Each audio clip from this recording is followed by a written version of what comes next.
High বন্ধুরা, আমরা পাহাড় দেখতে যাই নর্থ বেঙ্গল সাইডে।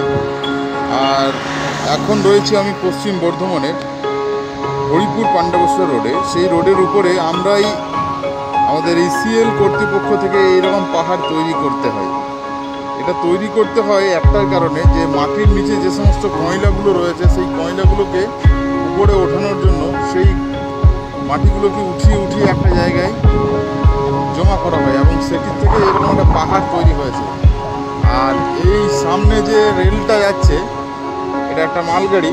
এটা দিয়ে আমাদের ওই ইসিএলে যে কয়লাগুলো রয়েছে সেই কয়লাগুলো এই মালগাড়িতে লোড হয়েছে।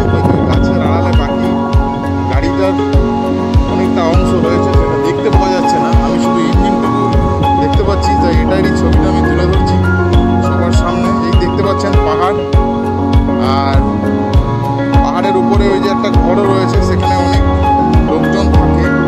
মানে ওই পাহাড়টার ওই পাহাড়টাতে অনেক বড় খাদান রয়েছে, যেখান থেকে ময়লাগুলো তোলা হচ্ছে এবং সেটা তুলে ওই যে সামনে দেখাচ্ছে ওই যে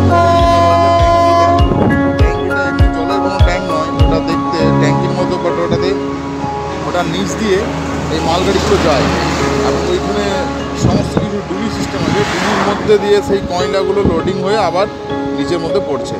আমি সেটাই তুলে ধরলাম। আমি এখন হরিপুর পাণ্ডবেশ্বর রোডে রয়েছি। এই হচ্ছে রাস্তা, এবং ওই যে আমার বাইক গাড়ি আছে ওই প্রান্তে, আমি রোডের এই প্রান্তে অনেক গাড়ি চলাচল করছে। এই যে যাচ্ছে গাড়ি, এবং সেই রাস্তার মধ্যে দাঁড়িয়ে আছি। পাশাপাশি অনেক জায়গা রয়েছে, এগুলো আমি একটু তুলে ধরলাম।